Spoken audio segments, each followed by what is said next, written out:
Hello, salut tout le monde, bienvenue au Caire. Nous sommes ici pour suivre la conférence du Nil de la Basketball Africa League après une conférence Kalahari exceptionnelle.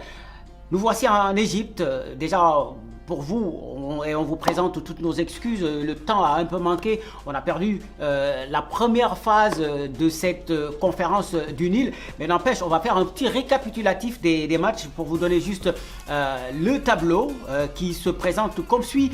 Alors ici en terre égyptienne, le maître s'appelle Al Ahly, le champion d'Afrique en titre. Ils ont remporté l'année dernière cette Basketball Africa League devant l'AS Douane du Sénégal.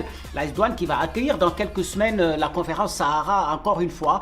Et bien Al Ahly règne sur ce tournoi à domicile avec 3 victoires en autant de matchs et une personnalité où on se demande qui peut vraiment les freiner dans cette Basketball Africa League. En tout cas, ils sont plus que jamais favoris à leur propre succession. Vont-ils réaliser le back-to-back? Il va falloir attendre de voir un peu ce que vont donner les équipes qui vont se disputer les 2 autres tickets au Sénégal dans la conférence Sahara. Et puis ici au Caire, comme je l'ai dit tout à l'heure, l'équipe d'Al Ahly fait un sans faute, 3 victoires, 3 matchs. Et bien sûr, quand on voit ce qu'ils ont montré tout au long de ce tournoi, on va se dire que tiens, écoutez, la qualification c'est presque qu'un détail pour eux. Et ils ont juste besoin d'une victoire ce mercredi face aux City Oilers qu'ils avaient explosé lors du premier match pour valider en tout cas leur qualification, car au pire des cas ils vont terminer parmi les 2 meilleurs troisièmes. Et puis ça c'est un peu pour la forme. On sait d'après ce qu'ils ont montré qu'ils sont bien partis pour remporter la première place de cette conférence, puisque derrière ce n'est vraiment pas ça. Sinon on va assister ce mercredi à un duel qui est très intéressant avec l'équipe surprise. En tout cas personnellement je ne les attendais pas à ce niveau. C'est Bangui Sporting Club, les Centrafricains qui ont secoué le champion en titre lors du 3e match, battu que si ma mémoire est bonne 5 ou 6 points d'écart, et qui peuvent nourrir des regrets sur ce match. En tout cas, ils envoient un signal fort après avoir raté leur premier match face à Al Ahly Benghazi. Ils se sont relancés contre les City Oilers qui occupent actuellement la dernière place de cette conférence et qui sont quasiment éliminés. Il va falloir un miracle pour vraiment les voir se qualifier. Les Ougandais qui ont fort à faire face aux champions en titre, ce sera ce mercredi à partir de 20h. Et puis juste avant, un choc, puisque Bangui SC, quand on se réfère en tout cas à ce qu'ils nous ont montré tout au long de ce tournoi avec un énorme Thierry Darlan, ce sera un match très compliqué pour les Libyens, surtout pour qu'ils puissent être tranquilles.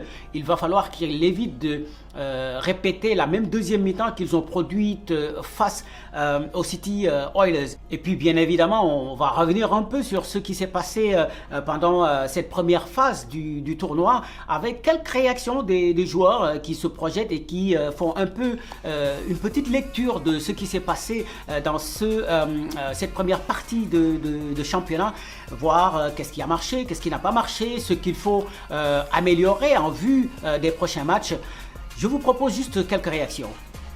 Vraiment frustrant. On était venu pour gagner le match, mais unfortunately, le match était basculé de leur côté. Mais comme je l'avais dit tout à l'heure, on est vraiment concentré. On essaie de rentrer, essayer de voir le match encore, de voir le match et voir ce qu'on peut faire de mieux pour pouvoir les affronter encore dans quelques jours. Par rapport aux 2 autres matchs que vous avez joués, est-ce qu'on peut dire que ce match-ci est un match de référence? Oui, vraiment. C'est vraiment, comme tu vois, Al Ahly, c'est une équipe qui joue à la maison et on savait que le match allait être dur et on était venu avec un état d'esprit de gagner le match, parce que je pense qu'en gagnant ce match peut tout changer pour nous, la qualification et tout, mais comme je l'ai dit, on a encore 3 matchs à jouer et on essaie de se qualifier toujours. Je pense que les 3 premiers matchs nous ont permis de se connaître en tant que joueurs et voir ce joueur il est bon à ça, ce joueur est bon à ça, comment on peut combiner tout ça pour essayer d'aider l'équipe à gagner un match. Pour ce qui reste maintenant, il va falloir s'arracher pour aller chercher la qualif. C'est clair, c'est l'objectif, c'est la raison à laquelle on est là, c'est de se qualifier. Donc on est encore derrière ça et on est vraiment serein quand on sera qualifié.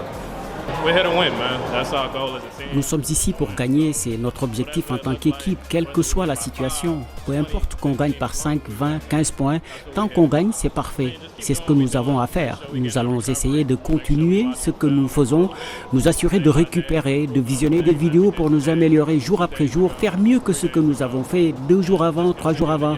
Bref, continuer à progresser. On va prendre match après match et prendre les choses comme elles viennent. Il y a beaucoup à dire en fait.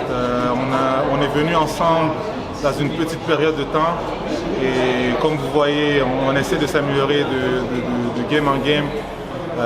Mais bien sûr, on a des ajustements défensifs à faire, des ajustements offensifs à faire. On n'a pas eu beaucoup de préparation tout le monde ensemble et ça se voit quand on joue. Beaucoup de frustration, bien sûr. À chaque fois qu'on joue et on perd, on a une frustration, mais il ne faut pas trop s'attarder là-dessus parce qu'il y a d'autres matchs encore. Notre sort est entre nos mains et il nous reste encore 3 matchs et on peut encore se qualifier. Donc on essaie de rester positif et faire du mieux qu'on peut.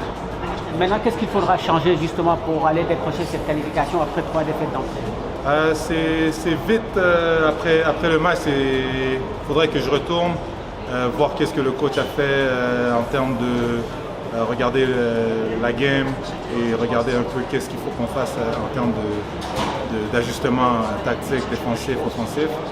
Mais on a beaucoup à améliorer. Et oui, on se donne donc rendez-vous ce soir ici au Caire pour essayer de voir si véritablement les choses ont bougé quelque part dans les différentes écuries.